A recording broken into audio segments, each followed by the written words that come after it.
If you've been excited about the Kia Telluride or the Hyundai Palisade and how much value they bring to 3 rows, you're gonna really like this new Kia Sorento.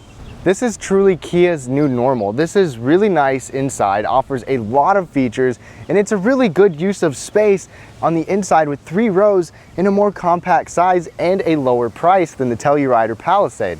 So we're gonna take a full detailed look at the exterior, hop inside, and take it for a test drive. And I'm gonna even tell you some of the stuff you don't get on this Sorento that you might get with the Telluride. This is still a great value 3 row. Real quick before we get started, my name is Nolan. I do videos like this every single week. So if you want to see more, be sure to subscribe down below, click the bell so you don't miss anything. And if you like what you see, leave a thumbs up. It really helps me out. But let's go ahead and get into it. All right, so let's take a look at all the exterior details of this newly redesigned Kia Sorento, and let me know what you think of this redesign.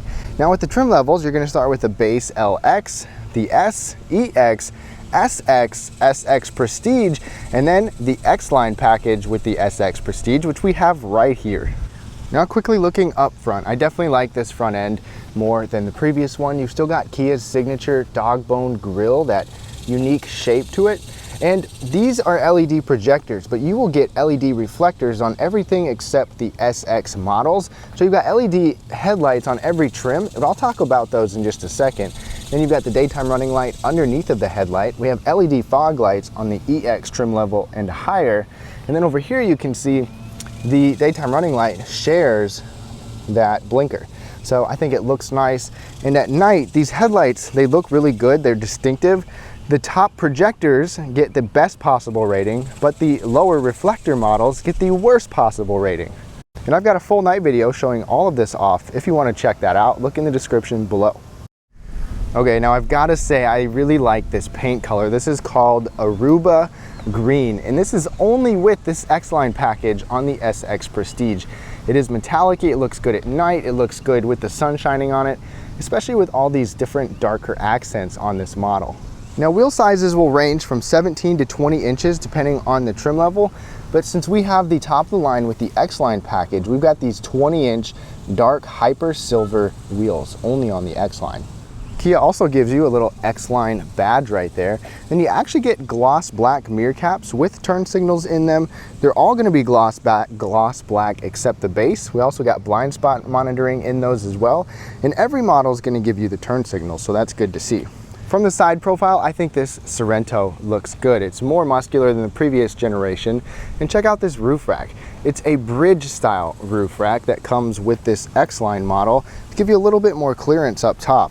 And dimensionally, this is 189 inches long and 74.8 inches wide. Other 3-row vehicles are significantly longer than this in the mid 190 inch or 200 inch or more. So this can compete with 2 rows or even 3 rows, and you'll be very surprised by the space inside.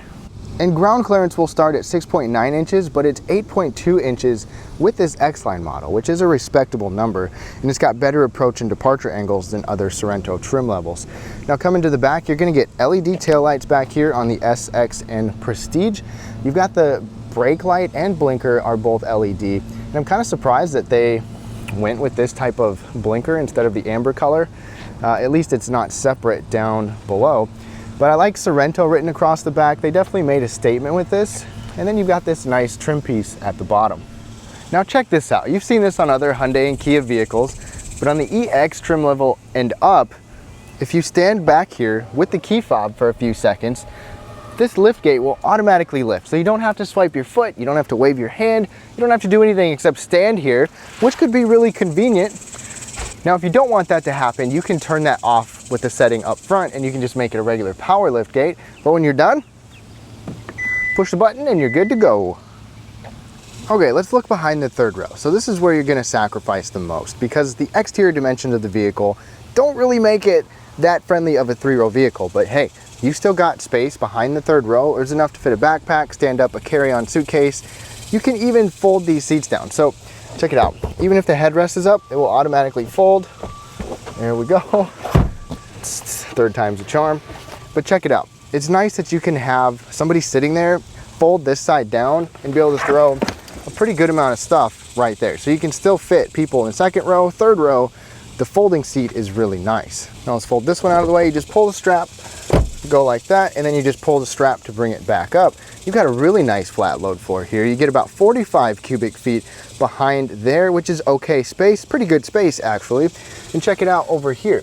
You've got a 12-volt power outlet, which is always good to see, and you can power fold those seats down.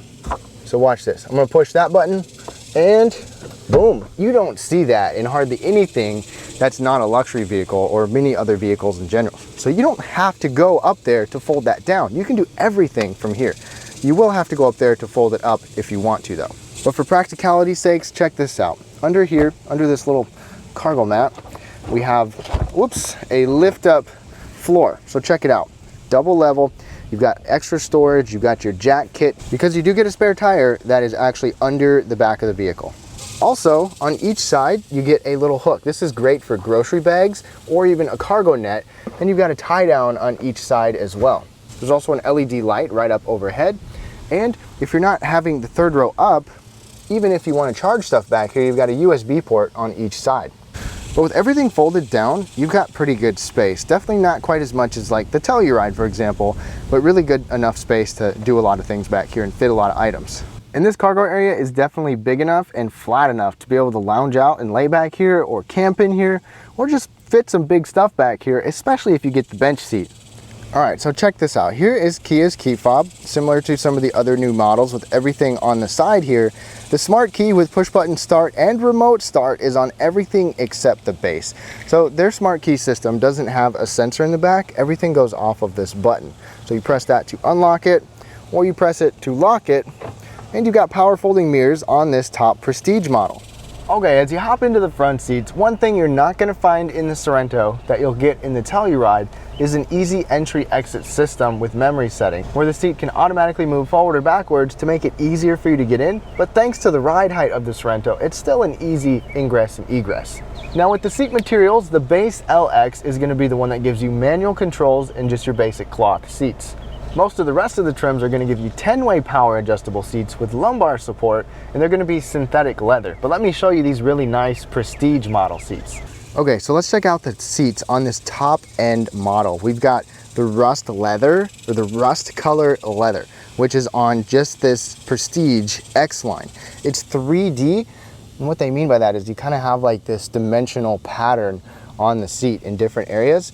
It's heated and ventilated, and I'll talk more about that in a second. Even the headrest, check it out, can be movable. So it's like ratcheting if you need an aggressive headrest or you want one further back. I love that they give you that, but the bolstering is nice on here. You've got your 10-way power adjustment, like I said, with your lumbar support. There's no thigh extension or 4-way, it's just 2-way lumbar, but these are still comfortable. Now in the US, if you want heated seats, every single model except the base model is gonna give you heated seats. And if you want ventilated seats, you've got to get the SX Prestige. But even if you don't get ventilated seats, don't worry, we can keep your butt cool. I'll show you how in just a little bit. And the steering wheel is manual, tilt, and telescoping. It'll be leather on every single model except the base, and the Prestige will give you a heated steering wheel. So if we're going to compare to the Telluride, like I said, no entry-exit system with memory settings in here. This has 2-way lumbar. I believe the Telluride has 4-way lumbar, I can't remember. And the Telluride will give you actual Napa leather, which is a more premium leather for their seat. But comfort in here is good. I've had no complaints. I've been able to drive this on somewhat extended drives a couple of times, and I've been comfortable with the bolstering, the cushioning, the height, and the space overall. So no complaints.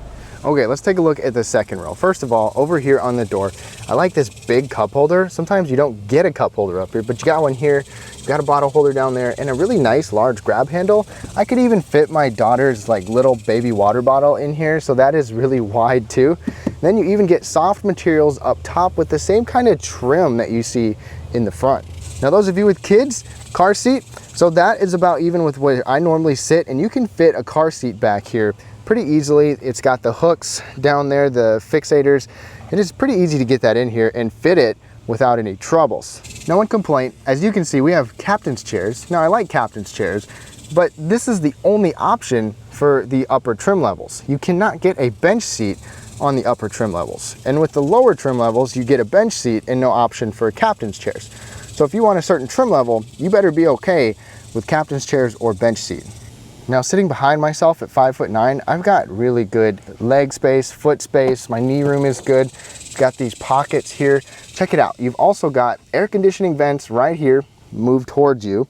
USB charging port, as well as a 12-volt power outlet down there too.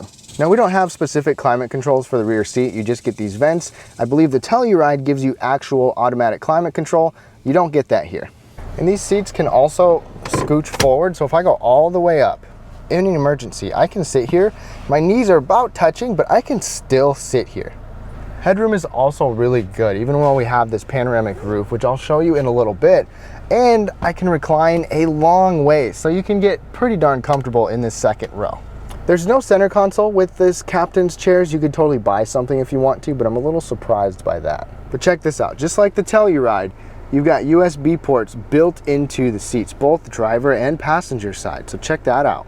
Now, one of the big differences with the Telluride is that you're gonna get heated and ventilated rear seats. You don't get heated seats or ventilated seats in the back here. Not even heated, which is kind of surprising on this top end model.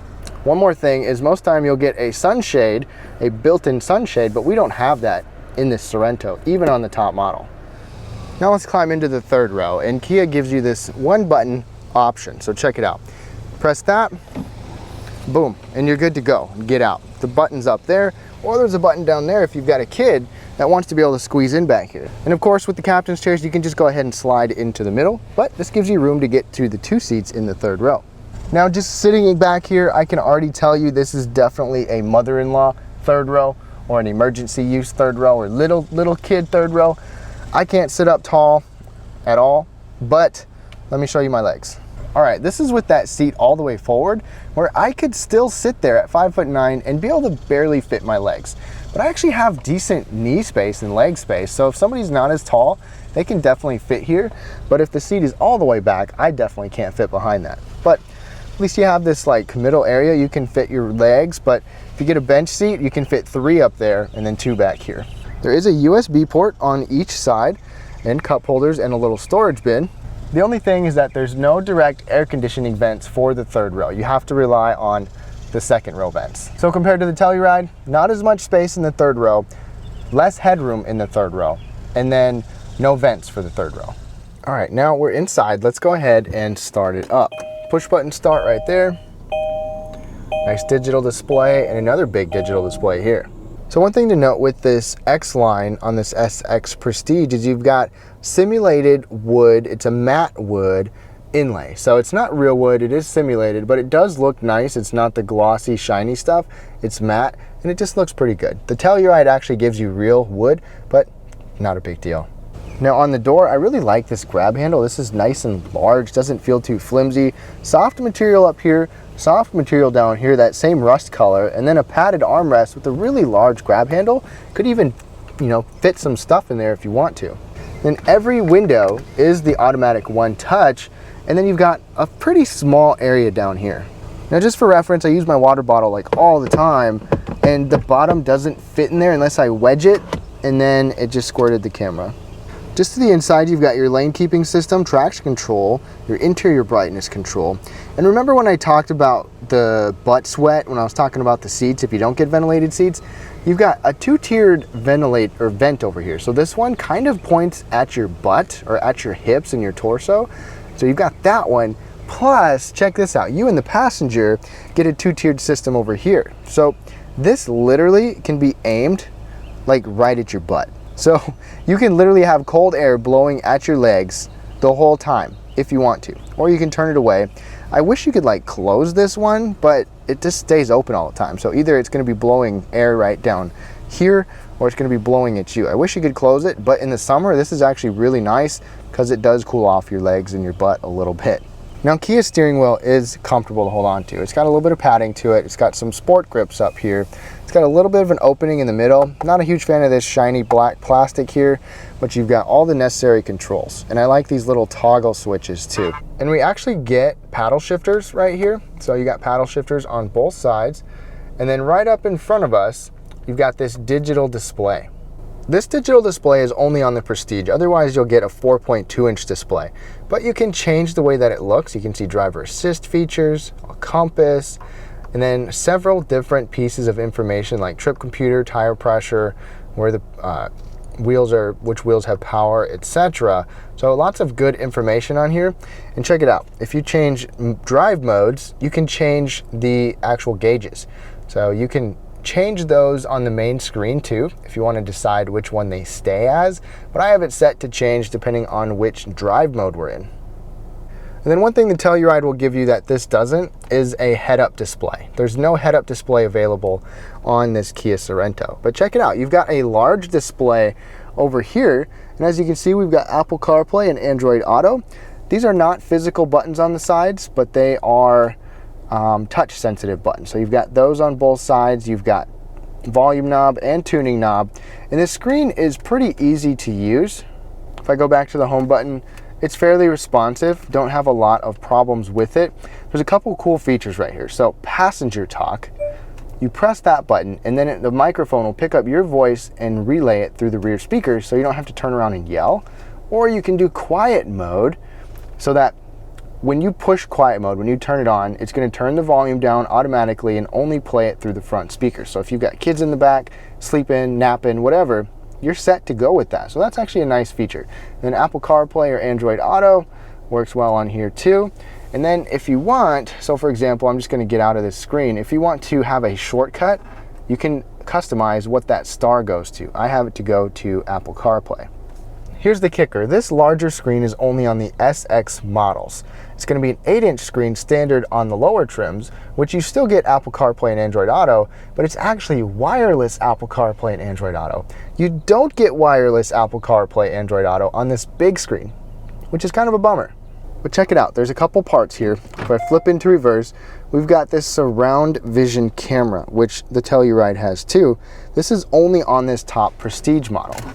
Whoops, I almost started backing up. But check it out. You can look over here. You can even zoom in so you can see how badly I parked in my parking spot there. You've got dynamic parking or dynamic guidance lines. You can change your view. If you're going to tow, you can look straight down. You can look next to the tires or have your normal view. So this is really cool. But wait, there's more. You've got the blind spot view camera on the Prestige as well. So check it out. You turn your blinker on and you're going to get a camera literally right next to the vehicle. So it's not going to show you before you turn your signal on if there's somebody there, but when you start to signal, if there's somebody there, you'll be able to see them. And you also have the blind spot indicator in the mirror. So that's like your second check. And then this blind spot mirror or blind spot camera is like your triple check. The SX models are going to give you this Bose speaker system, which is 12 speakers. And I've got to say, I was in another Kia recently that had a Bose system, and it seemed to sound better than this. I haven't been that impressed with this. It's got good volume to it, but it almost sounds a little bit underwater. No matter how much I change all of these, mess around with them, it just doesn't seem to make that much of a difference, but it still sounds nice compared to a regular stereo. Then moving down, we have dual zone climate control on everything except the base model. I also really like how you have the automatic control where you can have it be on a high fan speed, a medium fan speed, or a low fan speed. So a lot of times if you have it on automatic, if it's hot outside and you want to have it cooled off, it'll just blast the crap out of the air conditioner. You can have it at a threshold so it won't be super high, but you can control fan speed like normal. These are actually touch sensitive and there's a lot of lint on here already because it's all glossy black, which is not my favorite, but it works. You still have some physical knobs for the volume. Then you've got those cool vents to air out your butt like I showed you earlier. So this area down here has a little lid with a bunch of shiny black as well. You can leave that open. Then you've got 3 different USB ports, 2 charging ports, 1 to hook up your phone.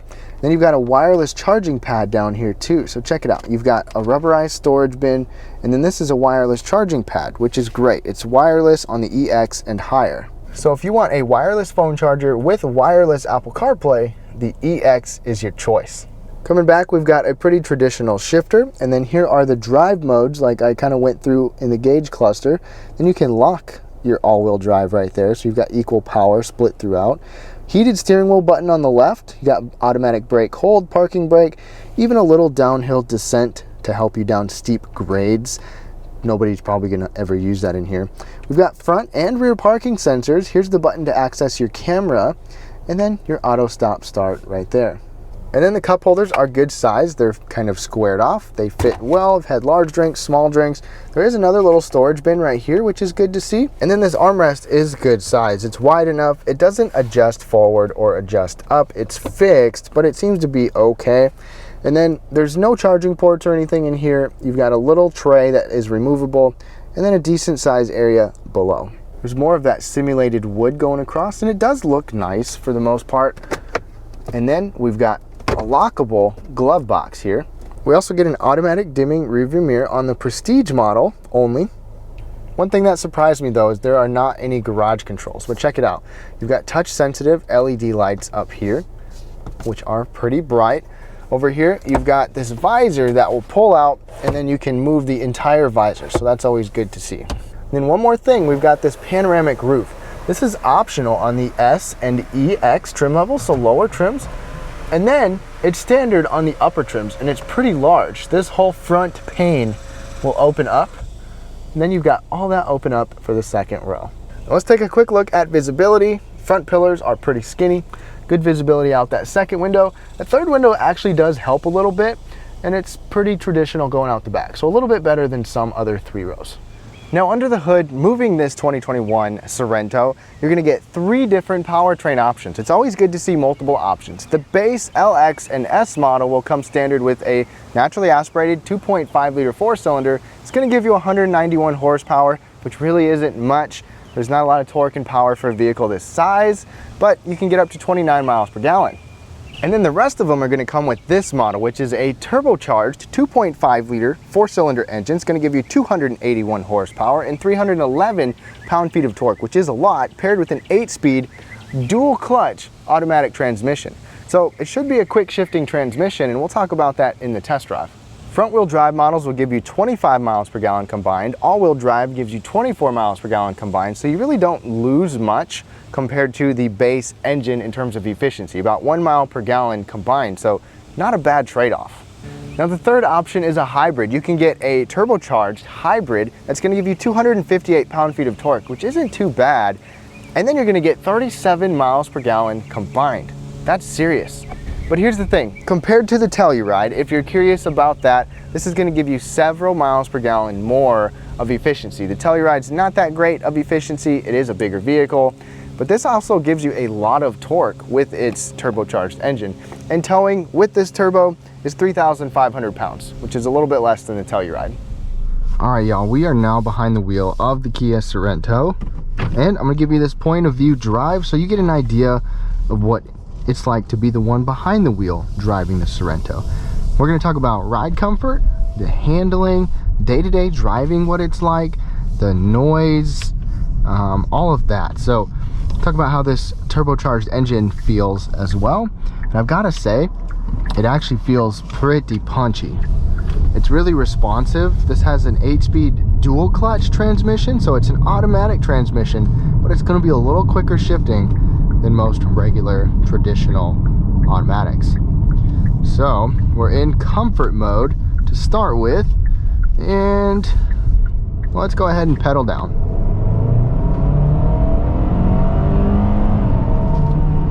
That was pretty quick to respond, even in comfort mode. So definitely happy with that. City driving, or just kind of getting going here and there, this is excellent because you don't have to put the pedal down a lot. Here again, just a little pressure. And then you get 311 pound-feet of torque, pushing you in the back really quickly and really early. Now, the steering feel, I think, is good for this class of a vehicle and this size of a vehicle. It doesn't feel really flimsy and super lightweight. It's not super tight and direct to where it just reacts every little micro movement that you do. It's just comfortable. It's easy to steer. It's easy to drive. It's not heavy. It's not as heavy as some, but it's not as light as some. It's kind of middle of the road. So I like the way that it feels. Personally, the steering wheel is also comfortable to hold on to. You can have a lower ride height or a higher ride height with your seat, and I've got it a little bit higher than I normally sit, and I'm comfortable, and I like the way everything looks. We'll take some corners in a little bit, get on it a little more, and I'll get on a rough textured road so you get an idea about that. Okay, and as far as ride comfort, this suspension feels a little bit busy to where you feel a little bit more bumps than you will in some 3-row vehicles, but they aren't bad. This still soaks up bumps well. It's comfortable, it's compliant. You can hit railroad tracks or big bumpy stuff and it's not gonna kill you. It's not that bad. But I'm gonna turn it into sport mode and we should get some pretty peppy responsiveness here. I'm gonna come over the hill and then let's get pedaled down, see how the turbo does.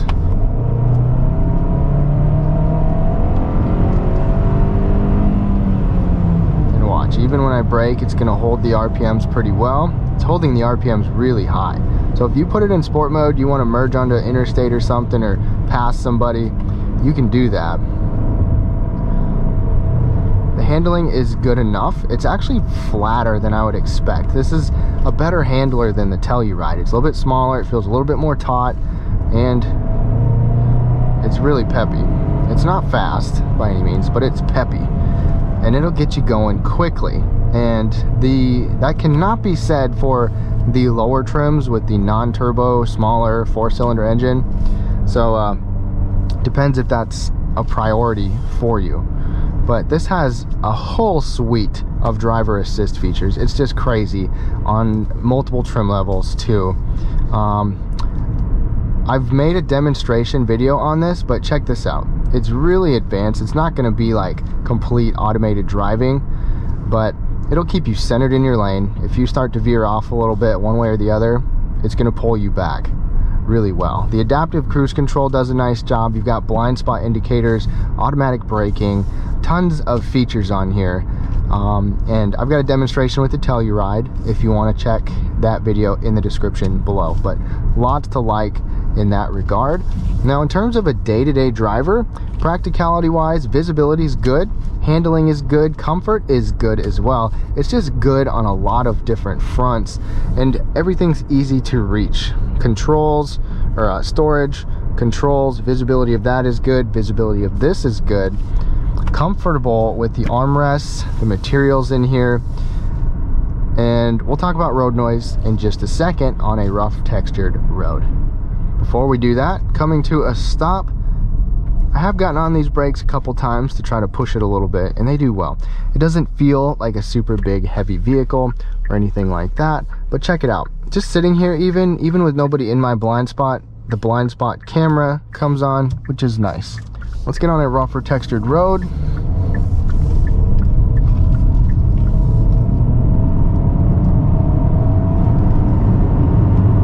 And that's just partial pedal getting going. You don't have to push on the gas all the way. But once we get up to speed, you can definitely hear some of that road noise on here. This is still good. It's quiet enough. It's about average. It's not bad at all.